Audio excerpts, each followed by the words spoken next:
Hare Krishna, welcome to Srimad Bhagavatam classes or series.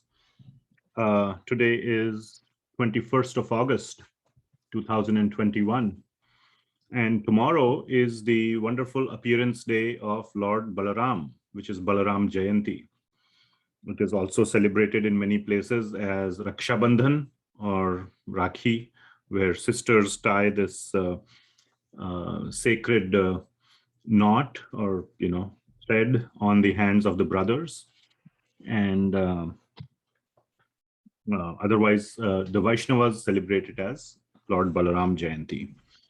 So, and then next weekend, depending on which part of the world you are, at least on the west coast of United States, on Monday is Sri Krishna Janmashtami. So we have been going through the portion of Srimad Bhagavatam, which deals with the appearance of Lord Sri Krishna, which describes the beautiful narration of the appearance of Lord Sri Krishna. This is 10th canto, the first 3 or 3.5 chapters. So we will have that discussion, but before we get started, we will recite the Mangalacharan prayers. And then we will also have some other interesting discussions as well. So, Mangalacharan prayers. Om Ajnanatimirandhasya Jnananjanashalakaya Chakshurunmilitam Yena Tasmai Shri Gurave Namaha. Shri Chaitanya Manobhishtam Sthapitam Yena Bhutale Swayam Rupa Kadamahyam Dadati Swapadantikam. Vandeham Shri Guru Shri Yuta Padakamalam Shri Gurun Vaishnavamscha. Shri Rupam Sagrajatam Sahagana Raghunathanvitam Tam Sajivam. Sadvaitam Savadhutam Parijana Sahitam Krishna Chaitanya Devam. Shri Radha Krishna Padan Sahagana Lalita Shri Vishakhan Vitamscha. Nama Om Vishnu Padaya Krishna Pristhaya Bhutale Srimati Bhakti Vedanta Swami Niti Namine. Namaste Saraswati Devi Gauravani Pracharine Nirvishesha Shunyavadi Paschatya Desha Tarine. हे कृष्ण करुणा सिंधो दीनबंधो जगतपते गोपेशा गोपिका कांता राधा कांत नमोस्तुते तप्त कांचन गौरांगी राधे वृंदावनेश्वरी वृषभानुसुते देवी प्रणमामि हरिप्रिये वंशकल्पतरुभ्यश्च कृपा सिंधुभ्य एव च पतितानां पावनेभ्यो वैष्णवेभ्यो नमो नमः। जय श्री कृष्ण चैतन्य प्रभु नित्यानंद श्री अद्वैत गदाधार श्रीवासादि गौर भक्त वृंद। हरे कृष्णा कृष्णा कृष्णा हरे हरे, हरे राम राम राम हरे हरे। श्रील प्रभुपाद की जय। Now we will also recite the invocation verses of Srimad Bhagavatam. So here are the slides that we use always, and wonderful pictures of Shukadev Goswami narrating these wonderful pastimes to Parikshit Maharaj, and then Suta Goswami retelling these pastimes to the rishis of Naimisharanya. So please repeat after me if possible. Om Namo Bhagavate Vasudevaya. Om Namo Bhagavate Vasudevaya. Om Namo Bhagavate Vasudevaya. Om Namo Bhagavate Vasudevaya.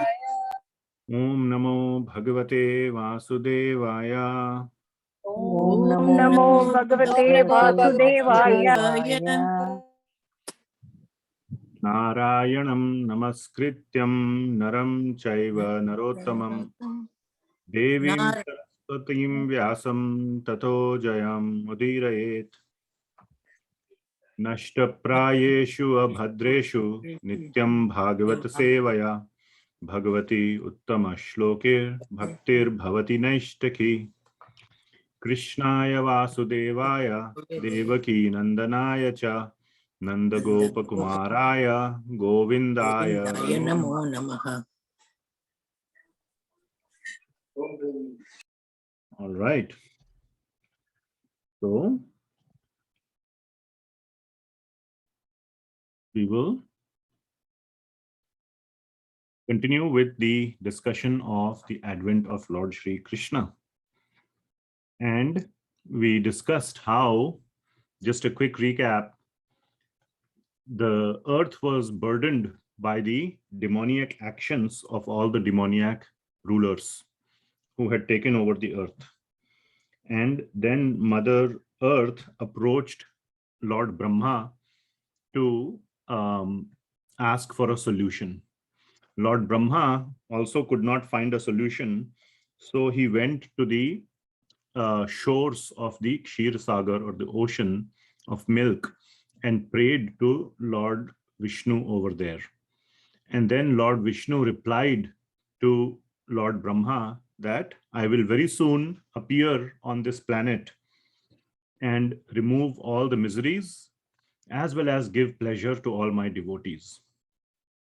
And many of the demigods, he ordered that they should take birth on earth as my associates in the Yadu dynasty, so that they can assist Lord Krishna in their pastime, in his pastimes.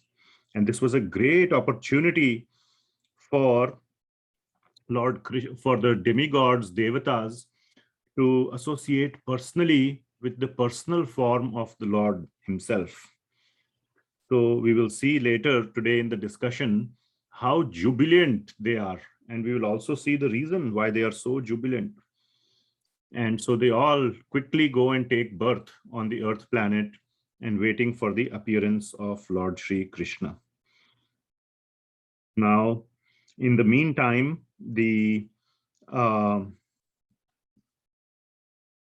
evil Kamsa, he had heard this Akashvani, or the message from the sky, saying that the 8th child of Devaki will be the cause of his death.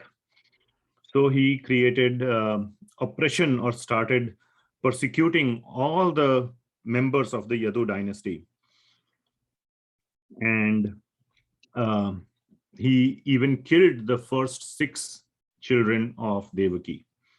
Finally, when it was time for Lord Shri Krishna to appear, he instructed Yogamaya. Yogamaya is the one, his personal energy, who enacts, or helps rather, to support, to help in the enacting of all his leelas everywhere in the spiritual and material worlds. So he asked Yogamaya to go to Vraja and help in the appearance of Lord Sankarshana, or Lord Balaramji. And he asked her to transport Lord Balaram from the womb of Mother Devaki to the womb of Mother Rohini, who was living in Vraja, in Gokul, under the care of Nanda Maharaj. And here, Mother Devaki appeared to have a miscarriage. So the news reached Kamsa that she had a miscarriage, and so he was like, okay, fine, miscarriage. That means I don't have to kill the baby; it automatically died. So Lord Sankarshana, or Lord Balram, appeared from the womb of Mother Rohini. That's why he is also called Rohini Nandana, or the son of Mother Rohini. And then it was time for Lord Krishna to appear. So very beautifully it was explained, and this is where we stopped last time, that Lord Krishna appeared in the mind of Vasudeva first. So Lord Krishna's birth was not ordinary. A lot of people think that, so let's see if there's a picture here. Also, this is the prophecy for Kamsa, and then Kamsa is trying to kill Devaki, and then Kamsa is trying to kill the children of Mother Devaki. Yes, we stopped here, and then we talked about Srila Rupa Goswami. Okay, so this was the last picture we saw.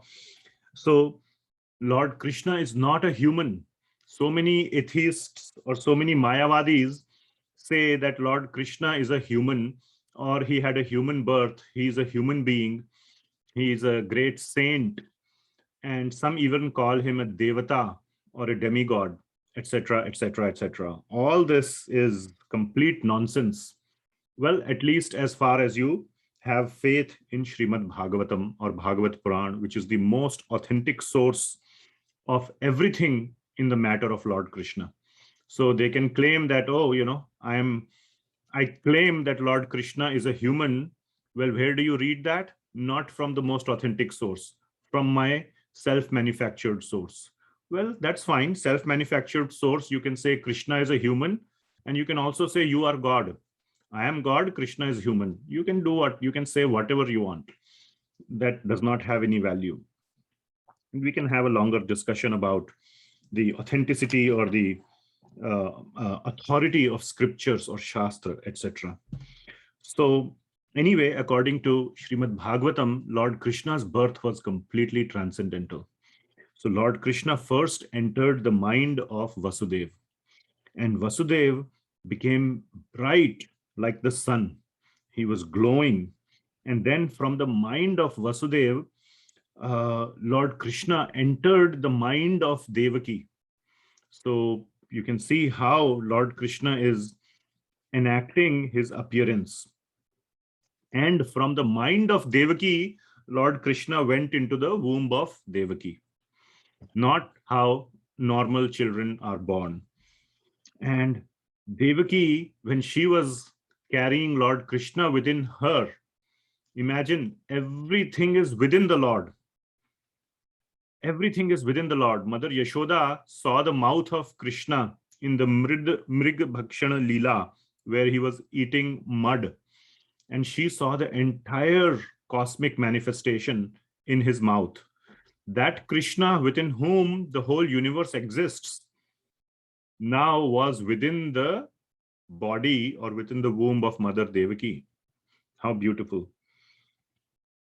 So Mother Devaki became very, very, very beautiful. She became beautiful like a moon. Vasudeva ji was like the sun and she was like the moon. And she became very bright. And why did she become very bright? Because the entire cosmos was within her. The entire cosmic manifestation was within her. So this is the picture. What you are seeing on the screen, drawn by devotees, is showing how Mother Devaki is so bright and glowing like the moon in the prison house. Then it is said that Kamsa could not kill her because the Lord couldn't even approach her, couldn't even come close within like 6 foot distance from her. He just couldn't approach Mother Devaki and Vasudeva ji. So Krishna could not, Kamsa could not kill Mother Devaki. So he decided that I'll take care of them, or I don't have any personal animosity with Vasudeva and Devaki. When the child will come out, then I will kill the child. Or he had other plans also, that once the child comes out, then, and he knew that the child must be the supreme personality of Godhead. He must be Vishnu. See, this is the demoniac nature. They know that the child is the supreme person, but they still think they are more powerful. They can kill the supreme person. This is something very weird. I do not understand personally, how can anybody on one hand say that this person is the supreme person, but I am superior than the supreme. So, I'm more supreme than the supreme, or what is this relative scale? I do not understand how they can even think like that. So anyhow, that is how demoniac nature is. This is how they think. Very weird. So, of course, we cannot think like that because we do not have that level of demoniac nature. We have a little bit demoniac nature, but not that much. Sometimes, we think we are better than the devotees. That much we can think. अरे वो क्या devotee है, devotee तो मैं हूं, देखो कितना अच्छा devotee, I am such a good devotee, how are he is not a good. So we compare ourselves to other devotees and we think we are better. Even higher is, oh, I am better than God. So that was the nature of Kamsa. So he thought that when Krishna comes out of the womb of Devaki, then I will kill him.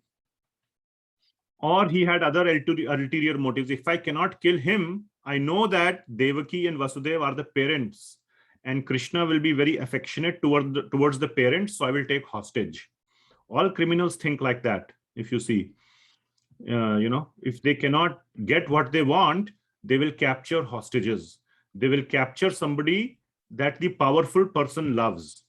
And then even the most powerful person has to bend because their loved ones is in captivity. That is the whole point of hostage.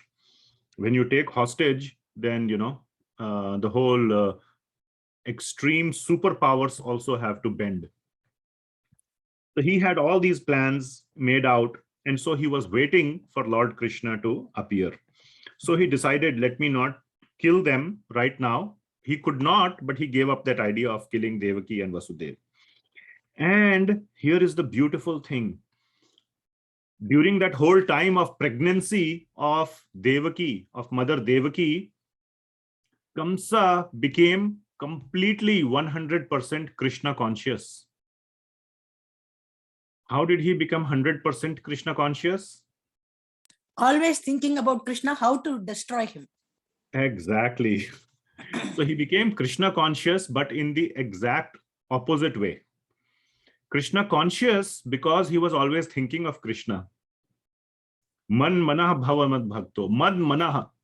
He was always man manah. He was always thinking of Krishna. Mad manah. Think about me always. So that part he was doing, but bhava mad bhakto was not the part. That part he missed. He was not a bhakta because he was thinking unfavorably about Krishna. What was he a bhakta of? See, this is the difference. A lot of people ask a question, what is the difference between Kamsa's Krishna consciousness and our Krishna consciousness?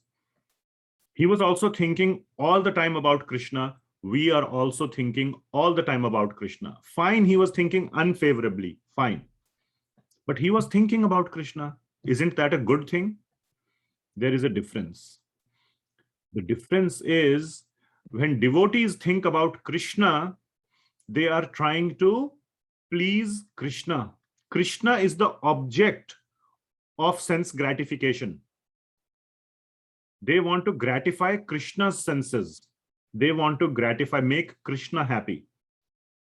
Whereas the way Kamsa was thinking, he was not trying to gratify Krishna's senses. Whose senses was he trying to gratify? His own. Senses. Yes, Shivani? His own senses. His own senses. Yes, exactly. So that is the difference. There are two components to Krishna consciousness. Always think of Krishna and become the devotee of Krishna, which means you are trying to please or satisfy Krishna's senses. Always thinking of Krishna does not help. Then you are maybe like Kamsa, because you are trying to please your own senses. So he was trying to think of all the ways how to please his own senses by thinking of Krishna and how to kill him. This was his thinking. So this has been very nicely explained in Srimad Bhagavatam in the 3rd chapter. Then there is beautiful portion which we will go into probably next week in the details. Maybe I will see what I want to cover next week. That many demigods, Devis and Devatas came to pray to Mother Devaki because Lord Krishna was in her womb. So here in this picture that you are seeing on the screen, you can see so many Devis and Devatas there praying to Mother Devaki because Lord Krishna is in Mother Devaki's womb and they all want to get his blessings. And the reason why they are so happy, many of the Devis and Devatas are so happy because they know that Lord Krishna appears once in the day of Brahma. Brahmaji has a very long lifespan. His lifespan is 311 trillion years. Okay. Whereas one day of Brahma is almost 8 billion years. 8 billion. So many of the demigods, their whole lifetime, so many demigods have different lifetimes. Okay, Brahmaji has the longest lifetime. And Lord Krishna appears once in the day of Brahma, which means he appears many times during the lifetime of Brahma. Brahmaji has 100 years of life, and each year has 360 days, which means Lord Krishna appears 36,000 times in that universe which Lord Brahma presides on. But for many of the Devis and Devatas, their lifetime is only one day of Brahma or even less. So when they are in the position of the demigod, because of their past punya karmas, and not just demigods, Gandharvas, Kinnaras, Charanas, Siddhas, Apsaras, all these are people who have performed very pious actions in their past lives, because of which they ascended to the heavenly planets. You have studied this in Bhagavad Gita. Those of you who have attended the classes, and those who are undergoing the classes, we will cover this in chapter 7 and chapter 9, these details. So many of the demigods have only, their life itself is one day of Brahma, and they are demigod for that period of time. After that, what will happen? After they have enjoyed vastly sense pleasures, what happens? They go back They go back where? to Vaikuntha. No. To they go- earth. First planet. Yes, to earth. Very good. Oh. So where do we see in Bhagavad Gita? Chapter 9. Let's do a quick Bhagavad Gita course. So verse number 20 to 21. Martyalokam. The word will be there. Martyalokam. Tam te bhuktva swargalokam vishalam kshine punye martyalokam vishanti. So look at this first line. Tam te tam bhuktva. All these demigods, after they have enjoyed swargalokam vishalam, bhuktva means bhogna. Bhog means like happiness, bhog. That's why the bhoga is called the bhog that we offer to the Lord. It's for enjoyment of the Lord. That's why it's called bhoga. So te means the demigods, when they have enjoyed vast sense pleasures. Let me show the translation also and put it all in one screen. Okay, great. So when they have thus enjoyed vast heavenly sense pleasure, and the results of their pious activities are exhausted. Kshine punye. Kshina means to exhaust, to finish. Punya, all the punya karma from all these lives have been exhausted. Kshine. Martyalokam vishanti. They come back to this Martyalokam, to this mortal planet, Martyalok, where mrityu happens, or frequent mrityu happens. Martyal, where there is happiness and misery. In Swargalokam Vishalam, there is no misery, there is death, but there is no disease, there is no poverty, there is no hunger, there is no danger from coronavirus, no nothing. Okay, so they enjoy vast sense pleasures, but after that they have to come back. They know this. And because they know this, they have this one chance. Oops. One chance to, what was I sharing? I was sharing this one. Okay. They have this one chance to see Lord Krishna personally, and they don't want to miss that. This is like your one chance, like the one chance. What is like that? I don't know. Like whatever, you got one chance to do something in your whole life. And this is their one. You can imagine for the Devis and Devatas how big a deal it is. How else should I explain the gravity of the situation? How big a deal it is for the Devis and Devatas, that they want to see Lord Krishna with their own eyes personally. So that's why they are appearing on this planet Earth. That's why they are coming again and again to offer prayers to Lord Krishna. So then the next several verses are almost, somebody should mute. High-level meeting. Mataji, I think, can you mute? Thank you. Okay. Where was I? Yeah. So then next several verses, almost next 15 verses are prayers, beautiful prayers by the Devis and Devatas to Lord Krishna. And then they return back to their heavenly planets. And then it is time for Lord Krishna to appear. And when Lord Krishna is appear, means he has already appeared in the womb of Devaki. Now he has to come out. That is what we celebrate as Shri Krishna Janmashtami. So the whole universe becomes saturated with beautiful, good qualities. All the Brahmanas, all the pious people, all the sadhus, saints become very happy, very peaceful. And they automatically come to know, because of their internal Paramatma, they know that Lord Krishna is about to appear. They become very, very happy. They all get ready to celebrate the appearance of Lord Krishna. No need for any broadcast message, any internet, any email, WhatsApp, nothing. They just know from within their heart, Lord Krishna is about to appear, and they all begin to celebrate. All the demigods again begin to celebrate. It is described that the Vidyadharas and Apsaras, they are the male and female dancers, heavenly dancers, Vidyadharas and Apsaras. And they dance their best dance. Everybody offers the best they have to Lord Krishna on his appearance. The best thing that they have, they offer it to Krishna. The Gandharvas and Kinnaras, they are the musicians, heavenly musicians who reside in Swargaloka. They play music and sing beautiful songs. The Channaras and Siddhas, they compose beautiful hymns and they recite those hymns in praise of Lord Krishna. And then Lord Krishna comes out from the heart of Devaki. So from the womb, he goes to the heart and then makes an appearance. And guess what? In what form he appears? So this is the picture I was showing. In the Srimad Bhagavatam, right there, it is described in the 9th and 10th verses, and even the later verses, that this is of chapter 3 of Canto 10, 9th and 10th verses, that he did not appear as a human baby, like a human boy, human baby.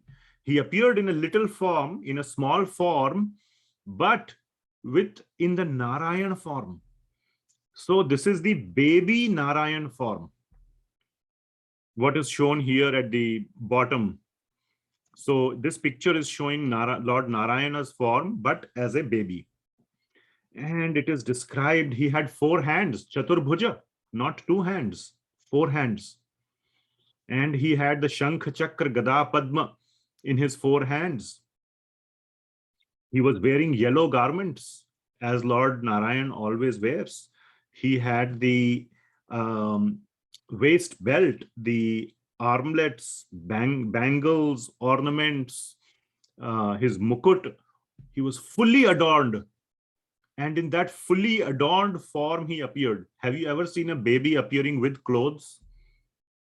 Let alone 4 hands, with Shankh, Chakra, Gada, Padma, with clothes, with ornaments? No, nobody has seen like that. Nobody has seen like that. So this was not an ordinary birth. This is not a human birth. One must get it clearly in their head. So many people say, oh, but Krishna was born from Devaki, so he must be human. No, that is not the case. If you read Srimad Bhagavatam, you will know the reality.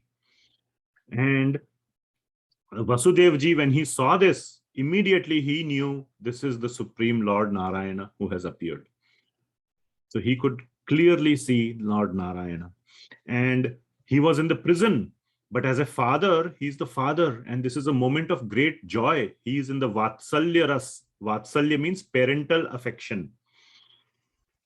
So as a parent, now he's oscillating between parental and Aishwarya, Vatsalya Bhav and Aishwarya, in awe and reverence.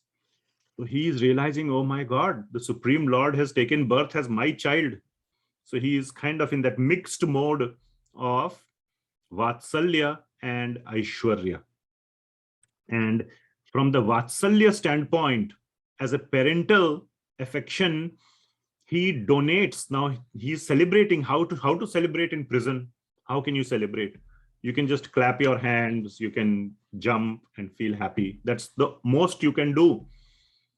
Nothing else you can do. So, but celebration includes, feeding brahmanas, giving them gifts, all these things. So he mentally donated 10,000 cows to the brahmanas, mentally. So you can see those people, somebody asks, if I don't have money, I am not rich, or I cannot do so much that I want to do, then you can do mentally. Vasudev ji did mental donation. At least it shows from our standpoint. Now Vasudev ji could mentally donate and it manifested externally. That is his power. But the learning for us is we can at least have the desire to donate. Now those who have the means should not just say, oh, I will just mentally donate. Then that is like a, cheating. You have the capacity, but you're saying, no, I'll just mentally donate. No problem. I choose mental donation because it is free of cost, so to say. That is cheating. Okay. So that is not the point being made that mental donation is a valid donation. There we have to take the examples from the demigods. Whatever best you have, you should offer. After all, you are offering to the Lord. Okay. The best you have, that is what you should offer. Whatever best you have. You must not offer the least that you have, but the best. I was in the temple in ISKCON Portland. I was the treasurer for 8 years. So I used to manage the finances of the temple. And in the donation box, sometimes I used to see the currency notes, which were the most torn ones. You cannot even read the number of the currency note, $1, or sometimes it is torn, half torn. Even if you take to the bank, they will not accept it. Sometimes I used to see those things. Arey, chalo, koi nahi lega to Bhagwan ko de do. Bhagwan to le lenge. So that should not be the mood, that whatever everybody else rejects, we will donate to the Lord. No, we should donate only the best that we have to the Lord. And if you cannot, then make a mental donation. At least have the sincere desire to donate, because then Krishna will give you the means to make it real. Krishna will definitely give you the means to make it real.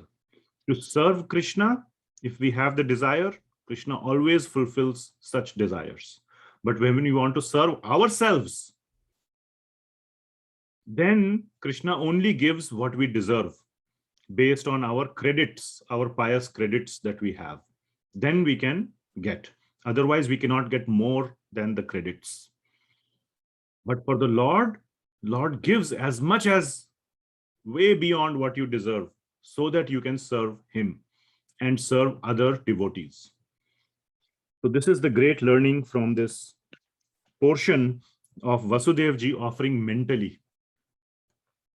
Then Vasudev ji offers beautiful prayers also, which we will cover summary of those prayers next time to Lord Krishna. And those prayers are mostly in Aishwarya Bhav, that he's praising and glorifying Lord Narayana. And then I'm going a little quickly because I want to cover another beautiful topic today. So these parts we will cover next week, the prayers and the next portions. But the beautiful part here is that Mother Devaki also then offers prayers to Lord Narayana or Lord Krishna, who has just taken birth. And her mood is little bit in Vatsalya. It is also mixed. So first she glorifies Lord Narayana or Lord Krishna, but then the Vatsalya Bhav takes over. Maybe she heard some soldiers coming or something, like she got scared or she came back to reality. Vasudev ji was completely fearless. He knew this is Lord Narayana. Who can do anything now? Lord Narayana is standing right in front, or there right in front. Now nothing can happen. But mother, she was overcome by her motherly love. And then she said, Lord, can you please hide yourself? Don't be visible to Kamsa. Just hide yourself somehow. Come back out of this. You are shining All this light is coming from your body. So the soldiers outside will see the light. Can you hide your light? Become like a human child. Then I can hide you somewhere. Because she knew that if Kamsa comes, then he will take away the child. Like all the past 6 children. So please make this form invisible and hide yourself. Let him not understand somehow, or let him not know that you have taken birth. So she is so affectionate to her child that she is trying to protect the child. So that is one point that she makes. Then she says, there is another reason why you should hide yourself. So that was one reason, that Kamsa should not hurt you. Are you all following? Then the second reason she gives is very sweet. She says, you have taken birth in this most unnatural form. Lord Vishnu is always seen as an adult on Ananta Shesha or in Vaikuntha. Never ever has anybody seen Lord Vishnu in a baby form. Have you ever read any Shastra where Lord Vishnu is in baby form? But here it is there in Srimad Bhagavatam. She says this is the most unnatural thing. And if I tell people that this is how my child was born, they will laugh on me. They will ridicule me. They will think I am crazy. I have gone crazy. They will not believe that you are my child. So can you please become small, like a small human-like baby, so I can have the pleasure of being a mother. And part of being a mother is to share the joy with everybody else. Being a mother is a very, very, very sweet thing. Ask all the mothers, being a mother is a very sweet experience. And the mother wants to be known as the mother of so-and-so child. But she doesn't want to be known as mother of some imaginary. People will think that it is imaginary and will make fun of her. So please become human-like. So then the Lord replies to them that, where's my notes?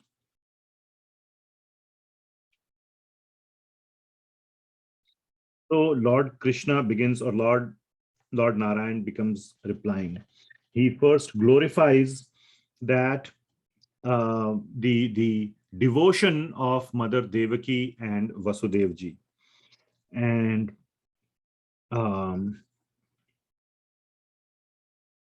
he reveals to them why he is taking birth as their son.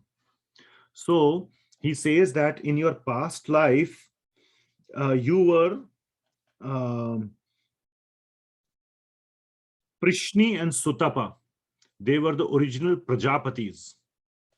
And Lord Brahma had ordered them to go and create population. So they did not know how to create population, Prishni and Sutapa.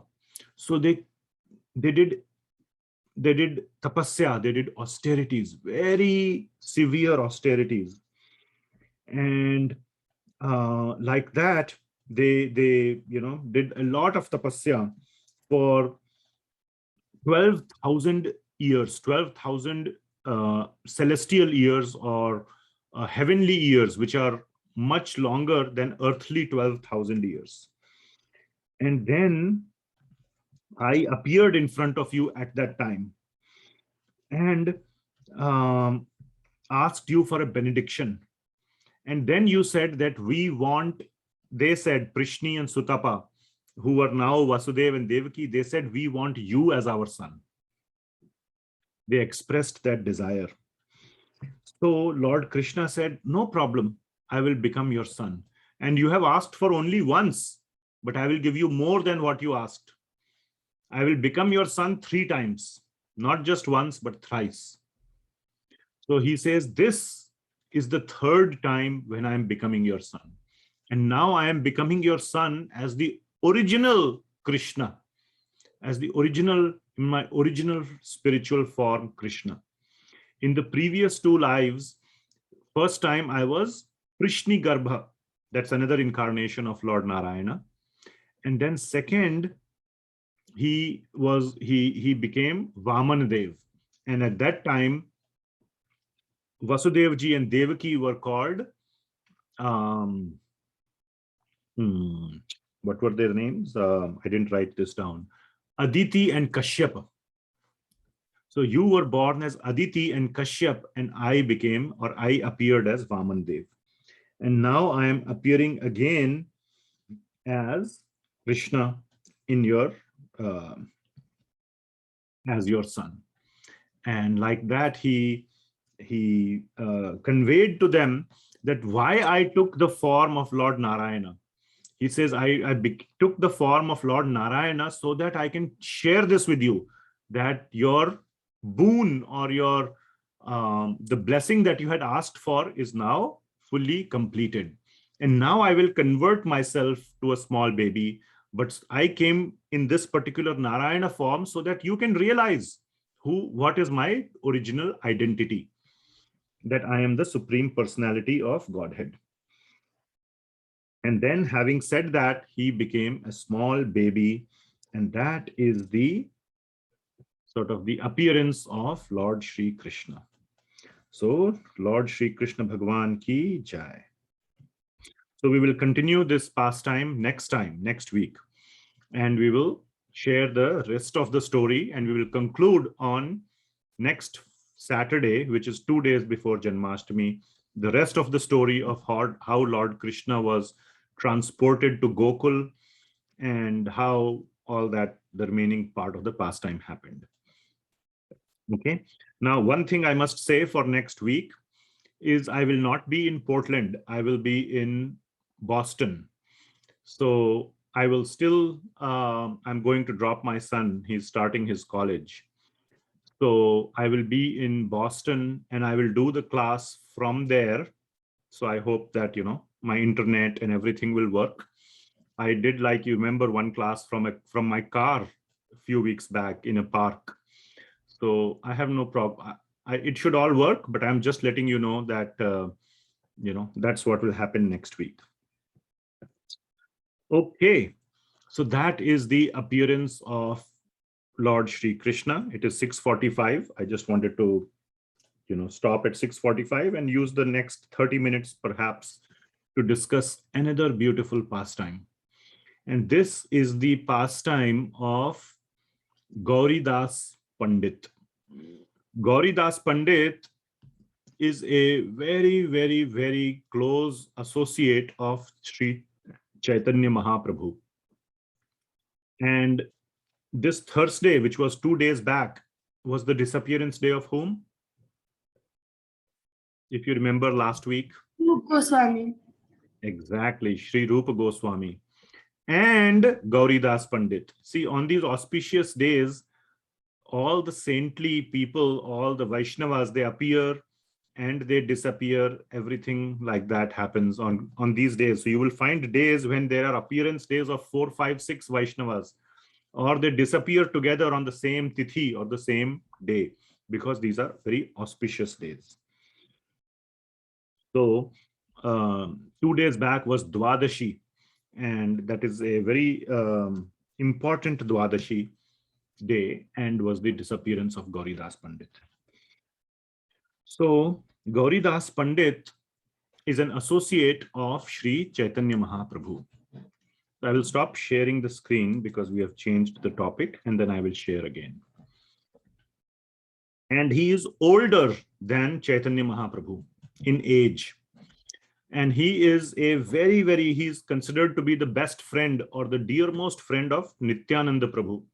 Nityananda Prabhu is none other than Lord Balaram, just like Chaitanya Mahaprabhu is none other than Lord Krishna. So when, like, Krishna and Balaram appeared 5,000 years ago, Chaitanya Mahaprabhu and Nityananda Prabhu appeared 500 years ago. So Gauridas Pandit is the best friend of Lord Nityananda, and he's elder than Chaitanya Mahaprabhu. And he used to live in a place called Ambika Kalna, which is a little bit far away from Mayapur, where Lord Chaitanya Mahaprabhu was living.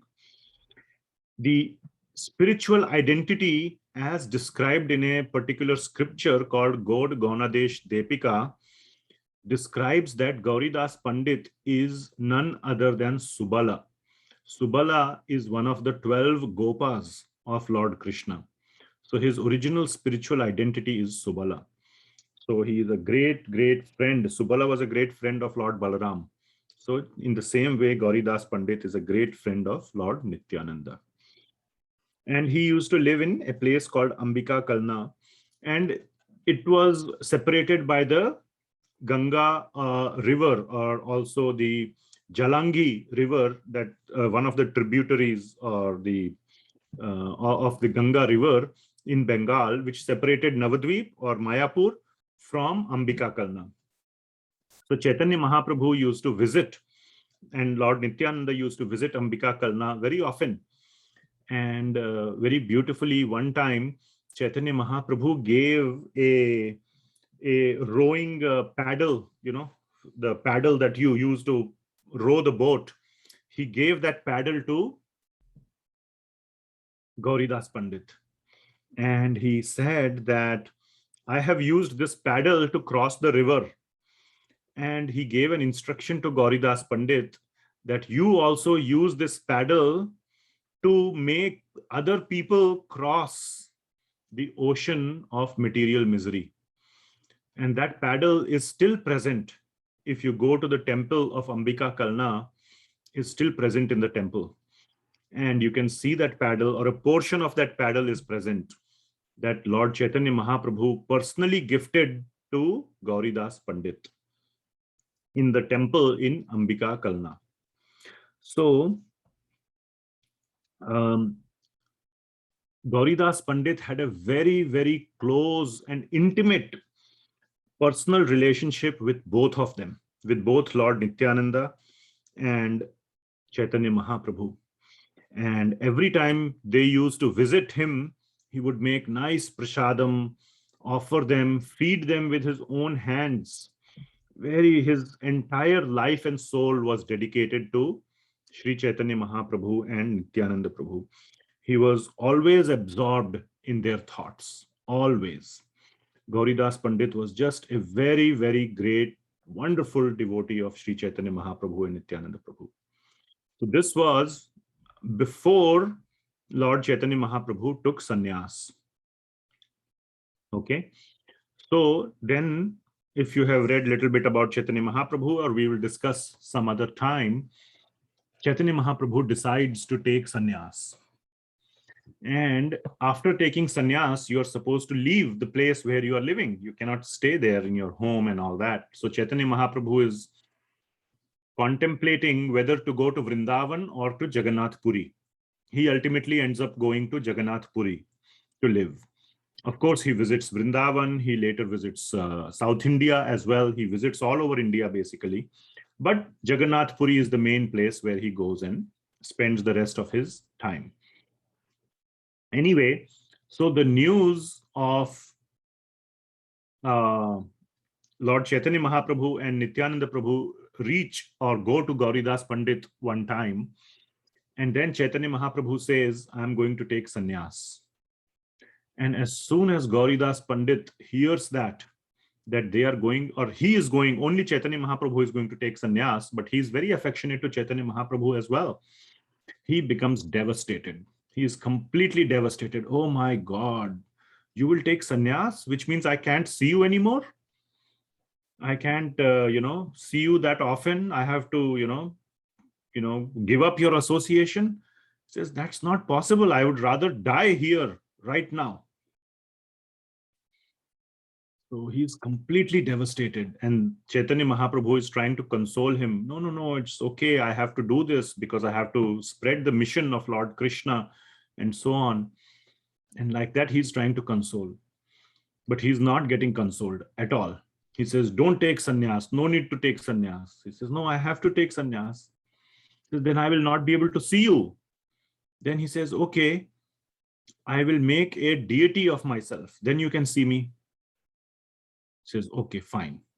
You make a deity.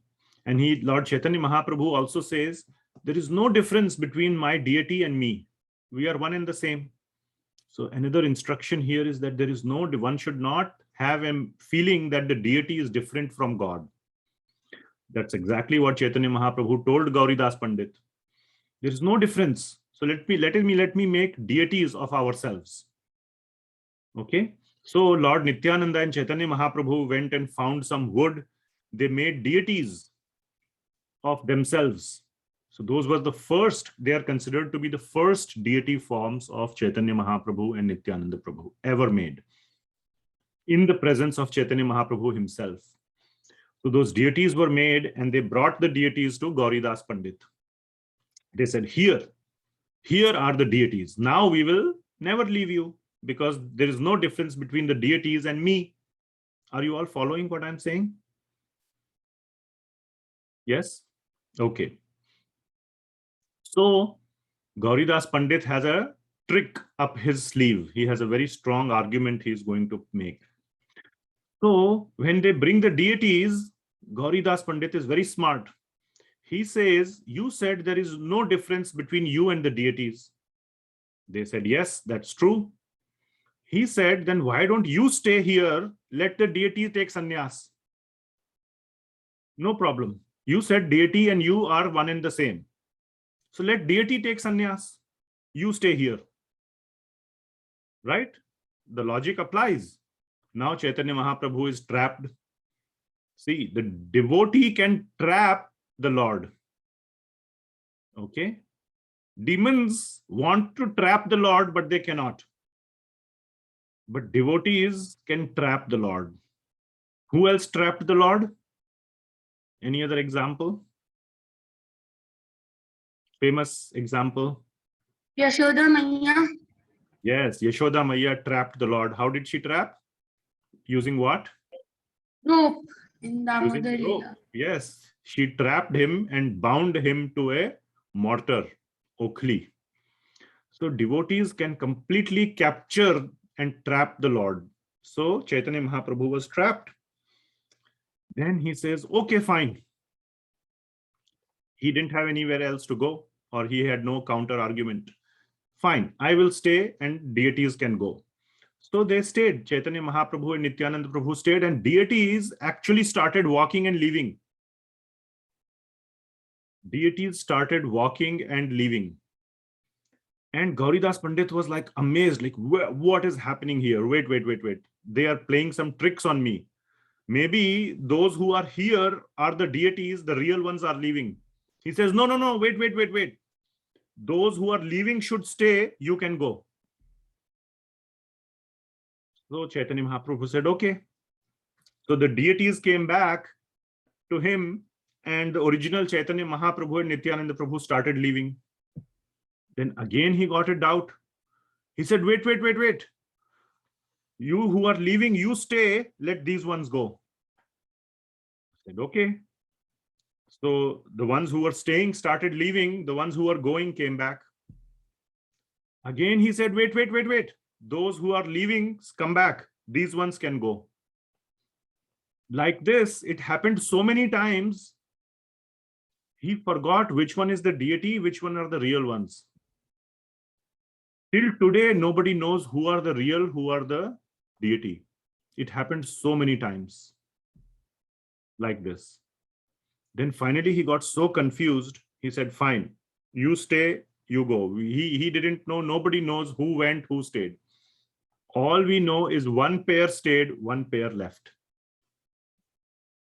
Those deities are still present in the temple in Ambika Kalna, in the temple of Gauridas Pandit. You want to have darshan of those deities?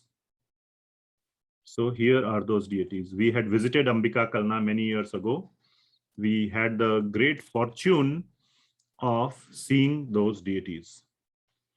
So these are the wonderful deities of Gaura Nitai in Ambika Kalna. So when you go to India next time, definitely make it a point to go to Mayapur, Navadvip, and don't miss Ambika Kalna. Because what you will be seeing, the deities of Lord Chaitanya Mahaprabhu and Lord Nityananda are the same ones who started walking away. Very potent and very just the history of these deities is amazing this history. And then having heard this, when you look at the deities, when you take darshan of the deity, your whole experience will be completely different. So that is the story of the deities of Sri Gauri Das Pandit. And these deities, because Gauri Das Pandit had no idea, he knew that these are real deities. These are Lord Chaitanya and Lord Nityananda themselves. He was convinced that there is no difference between deity and the real Lord Chaitanya because of this back and forth that happened. He had a same level of personal relationship with the deities as he had originally. How he used to personally feed them. He used to personally take care of the deities, personally dress them, put various ornaments, take care of those deities in a very personal way.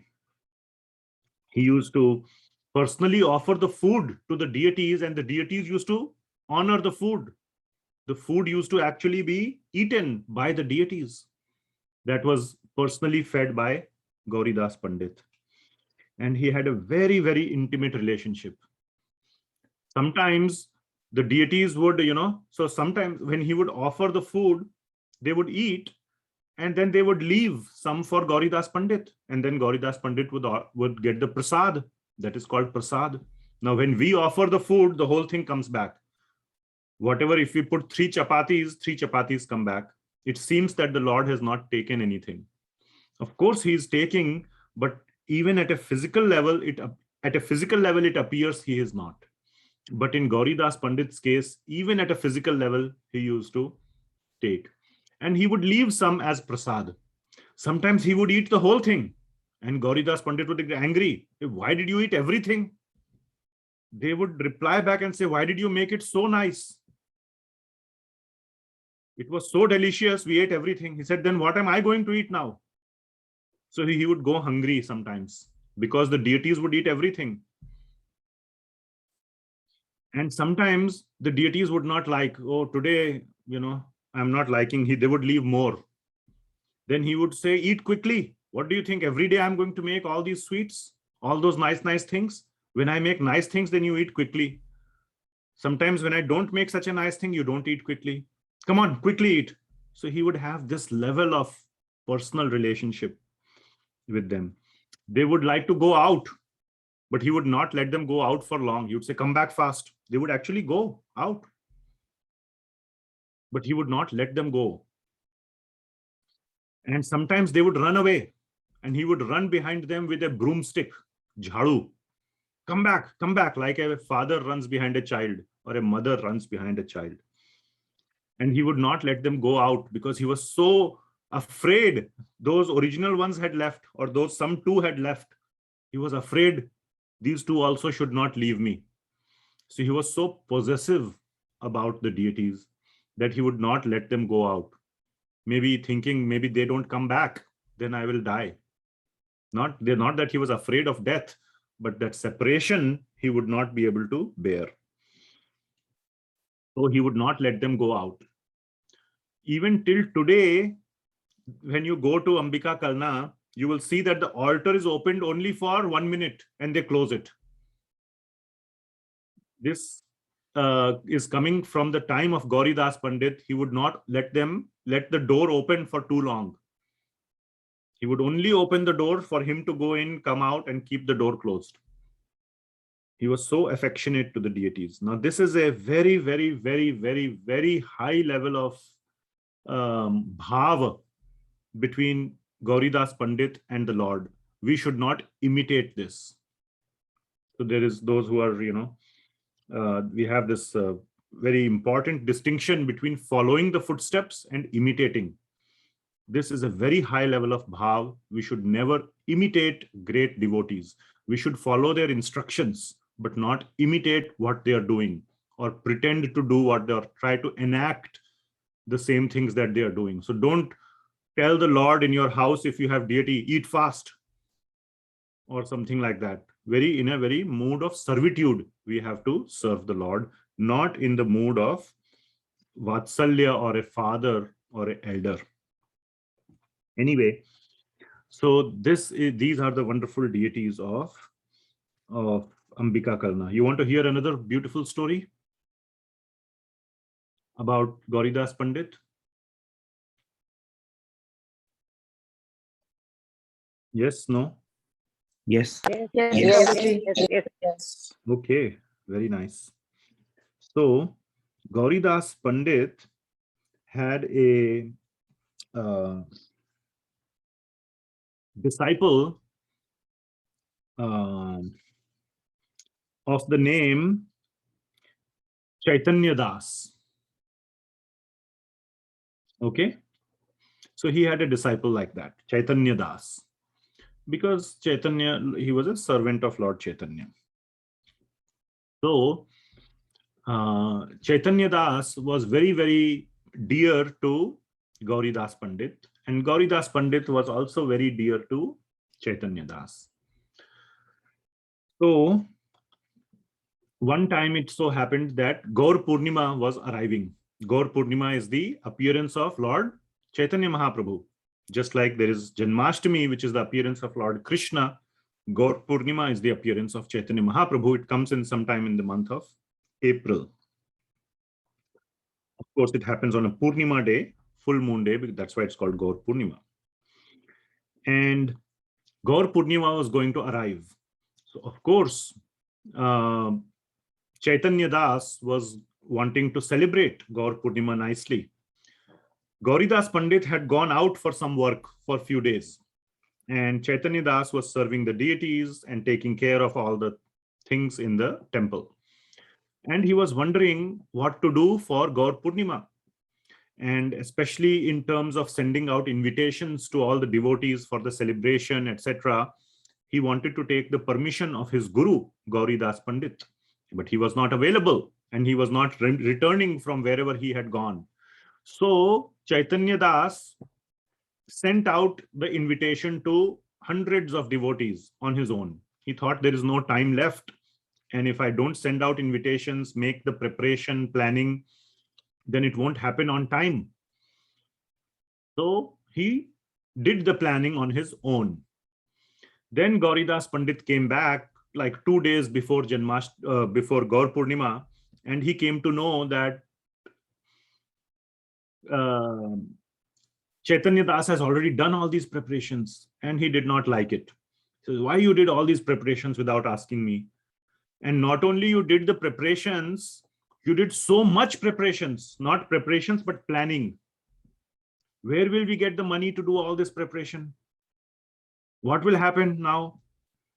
And we cannot let the preparation of Lord Chaitanya happen in a way where people will say, oh, you did all this planning, but you didn't do a good job.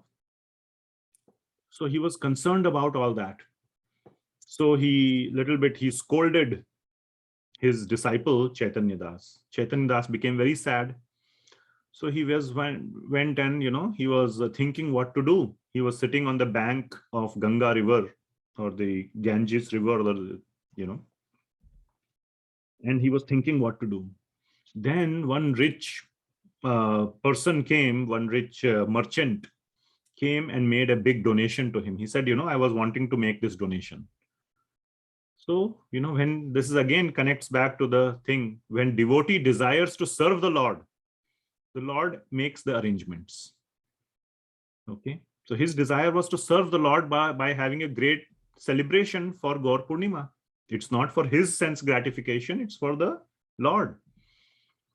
So that merchant came and donated nice big amount. So he went running to Gauridas Pandit, saying, see, now we have the funds, we will be able to do it. So Gauridas Pandit was also very happy. Okay, great, very nice, very nice. So they had big feast, big celebration, everything was happening. Now what happens? Now, Gauridas Pandit, everything is fine, but he is still very possessive about these deities. That part has not changed. And because they had all these extra money and all these, the celebration was happening at a grand level, very grand level, band baaje ke saath, as they say, with all the, in a very grand way it was happening. And big kirtan was happening in the, wherever the festival was organized, not in the temple, it was outside the temple. Big festival was organized. And Gauridas Pandit was at the temple. He was not, he was old and he was, not participating that much or whatever happened. But Lord Chaitanya and Nityananda was also dancing in the kirtan. They were also enjoying in the kirtan. Another disciple, he saw, wait, what? Lord Chaitanya, Lord Nityananda are here. They are the same ones of the deities. They are here, it means they are not there. They actually saw Chaitanya Mahaprabhu and Nityananda Prabhu dancing in the kirtan. So he came running, this other disciple, to Gauridas Pandit. He says, wait a minute, you are trying to keep Lord Nityananda and Chaitanya Mahaprabhu in the temple, but they are over there dancing. He says, what? When did they leave? He opens the temple and he sees they are not there. They have run away. And Chaitanya Mahaprabhu obviously wants to enjoy the kirtan. How can he stay captivated by Gauridas Pandit? So they must have evaded Gauridas Pandit and ran away. And Gauridas Pandit is so mad. How did they run away? So he goes running to the kirtan party where the kirtan and celebration is happening, and he sees Chaitanya Mahaprabhu and Nityananda Prabhu in bliss. They are dancing. He also sees, he says, today I will teach them a lesson. They will never ever run away from me. So he is coming toward them, and when Chaitanya Mahaprabhu and Nityananda Prabhu see them, they become very scared. Oh my God, aaj to gaye kaam se. Today we are in trouble. So what do? They go and hide themselves in the heart of Chaitanya Das. They enter into the heart of Chaitanya Das. And Chaitanya Das becomes glowing. Just like when Lord Krishna was in the womb of Mother Devaki, she was glowing. He began to glow because Lord Chaitanya entered into his heart, and Nityananda Prabhu.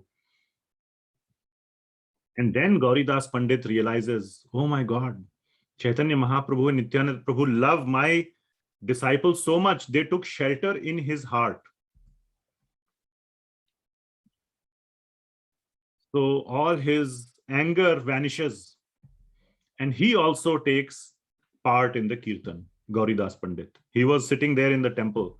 Now he also, all the anger vanishes, and he also takes part in the kirtan. So like this, and then he renames his disciple from Chaitanya Das, he gives the name Hridaya Chaitanya Das. Hridaya Chaitanya Das because Lord Chaitanya took shelter in the heart of Chaitanya Das. So therefore, Hridaya means heart. So he calls them, or he gives a new name to his disciple as Hridaya Chaitanya Das. So this is the story of Hridaya Chaitanya Das, great guru, great disciple. Both are a very, very exemplary pair of guru and shishya. So that is the story of Hridaya Chaitanya Das. And then the lineage continues. That is something we will discuss at some other time. A great disciple of Hridaya Chaitanya Das. Anybody knows who is that? The lineage continues. Nobody? It's okay, you may not have heard. Chaitanya Leela is less known. Krishna Leela is more well known. But Chaitanya Leela is more mellow. It is more sweet. Even more sweet than Krishna Leela. So his disciple is Shyamananda Pandit. Shyamananda Pandit, Narottam Das Thakur, and Srinivas Acharya were three great disciples, different disciples. They had different gurus, but they are three very, very celebrated Vaishnavas in our parampara. So anyway, he had a great disciple, Shyamananda Pandit, who got personal darshan of Srimati Radharani. And that story or that pastime we will tell at a different time, not now. I mean, we have time, but I think, well, I'll keep it for a different time. It's a long pastime, and probably we will do it on a disappearance day or some other of Shyamananda Pandit, etc. But he gets personal darshan of Srimati Radharani. And he got direct instructions from Jiva Goswami. So like this, the acharyas are very, very fortunate and very, they have all these wonderful pastimes. So that's what I wanted to share with all of you today. Let's see if there are any comments, questions, any realizations that you want to share. It is 7:15 now.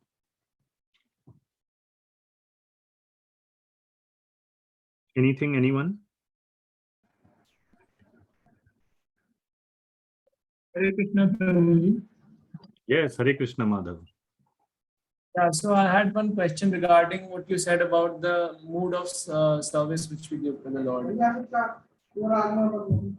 So it's like you said that we should serve in the mood of servitude.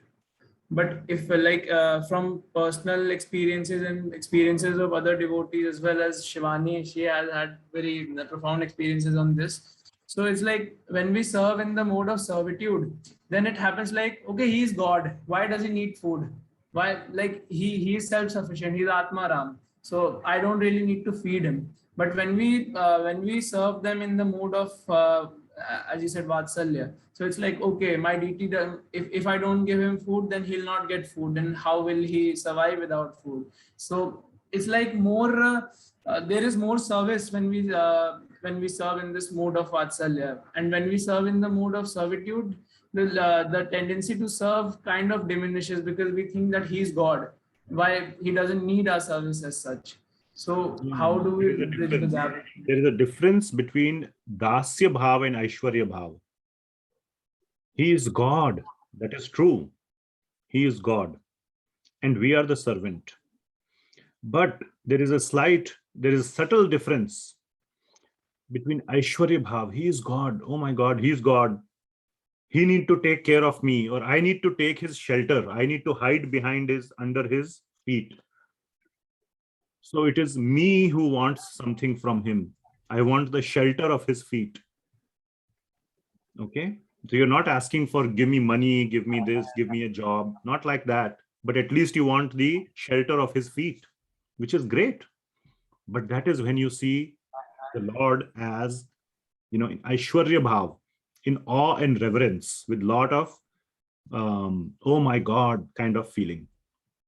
And there comes the feeling that he can do everything. But the difference or the addition of Dasya Bhav is the following. Listen carefully. Okay. He is the Supreme Lord. If he wants, he can do it. We were, by the way, discussing this little bit today in the morning Bhagavad Gita class. If he wants, he doesn't need my service. No, he does not need it. But that does not mean I should not give it to him. That is Dasya Bhav.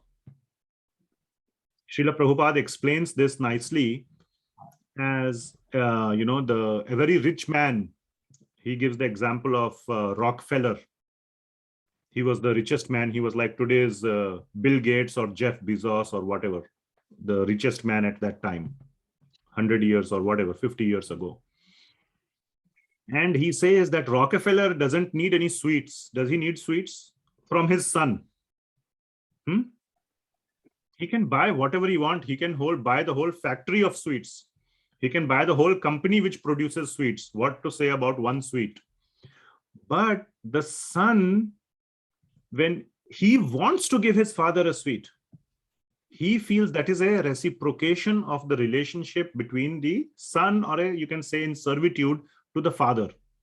And the sweetness that the father experiences from the father's standpoint. This is from the servitude standpoint. You want to serve. You know he can get it. He can buy the whole company of sweets. But I want to give him. Okay? I want to give him. That is the mood of the servant. And the Lord's mood is there is special love that he experiences when he gets it from his servant. He wants to receive the service from the servant. That is the reciprocation of the Lord in the Dasya Bhava. All these are flavors of love. It is not that only conjugal love, madhurya love, that is conjugal love. All these are various levels of love. There is love in Dasya. You are doing it out of love, not because the servant is being paid an annual or monthly salary. Not like that kind of servant. Okay? So it is the service like a mother provides to the son. Nanny can also provide. You can send to daycare also, they will also do that. They will also change the diaper. But mother feels, on the weekend, mother wants to do all the things she has missed in the week. If she is, having a nanny or whatever. There is special rasa. Mother can send the child to daycare, no problem. Even on the weekend, she can send. But does she do that? She wants to. If she wanted, she can. Or if the child he wanted, he can, get service from anyone. But he loves to get the service from the mother. So there is that difference. Is it a little bit clear? Yeah, actually, it's like Shivani, she has a Laddu Gopal and she likes to serve him in the kind of Vatsalya. I don't know, I don't understand that, but she likes to serve. So this, we must have the mood of Dasya. If it is anything else, it has to be under the guidance of a bona fide guru. So one must not have this feeling of Vatsalya. These are very high feelings. We can make mistakes. That's what I have heard. I have obviously no experience. I'm just telling you what I have learned. Okay. So we must not consider ourselves in the Vatsalya, Sakhya or Madhurya Bhava. For that, we must consult a bona fide guru. So for that, we must find a guru and accept a guru and then consult. Okay. So these are the instructions from Sri Rupa Goswami in Nectar of Devotion, Bhakti Rasamrita Sindhu, and Srila Prabhupada and all the Acharyas. Okay. Thank you. Hare Krishna.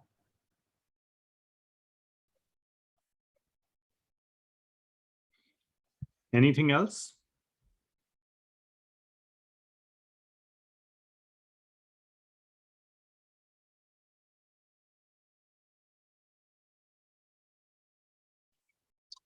Okay, if not, nothing else, then I will see you all next week. And that next class, we will complete the pastime of appearance of Lord Shri Krishna on 2 days before Janmashtami, and I will be in Boston, and we will do the class from there. So great. Okay, so we will end the discussion today. Thank you very much for joining. Thank you for giving me the opportunity to share about Lord Krishna's appearance and about Gauridas Pandit and his wonderful disciple, Hridaya Chaitanya Das. Thank you so much. Bhagwan Shri Krishna ki jai, Srila Prabhupada ki jai. Hare Krishna. Thank you, Prabhuji. Hare Thank Krishna. you. Hare